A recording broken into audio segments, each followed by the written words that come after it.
حضرت ابو ہریرہ رضی اللہ عنہ سے مروی ہے کہ ایک شخص حضور صلی اللہ علیہ وسلم کے پاس آیا اور خدمت اقدس میں عرض کیا کہ میں فقر و فاقہ کا مارا ہوں۔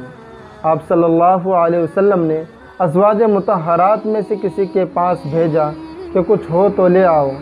انہوں نے یہ کہلا بھیجا کہ اس ذات کی قسم جس نے آپ کو پیغام حق دے کر کے بھیجا ہے، میرے پاس پانی کے سوا کچھ بھی نہیں ہے۔ آپ صلی اللہ علیہ وسلم نے دوسرے بیوی کے پاس بھیجا تو وہاں سے بھی یہی خبر ملی کہ اس کے پاس کچھ نہیں ہے۔ آپ صلی اللہ علیہ وسلم نے فرمایا کہ آج کی رات کون اس کی مہمان نوازی کرے گا؟ تو حضرات انصار میں سے ایک شخص کھڑا ہوا اور انہوں نے کہا کہ اللہ کے نبی میں۔ چنانچہ یہ کہہ کر اس شخص کو اپنے خیمے کی طرف لے گئے اور اپنے بیوی سے کہا کہ رسول اللہ صلی اللہ علیہ وسلم کے مہمان کی ضیافت کرو۔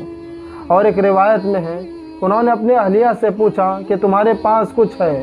تو اس کے بیوی نے جواب دیا کہ صرف بچوں کے لیے رات کا کھانا ہے۔ تو انصار نے اپنے اہلیہ سے کہا کہ بچوں کو بہلا دو اور جب وہ رات کا کھانا مانگے تو اس کو پھسلا کر کے سلا دینا، اور جب ہمارا مہمان کھانا کھانے کے لیے بیٹھے تو چراغ کو بجھا دینا تاکہ میں اس کے سامنے یہ ظاہر کروں کہ میں بھی اس کے ساتھ کھانے میں شریک ہوں۔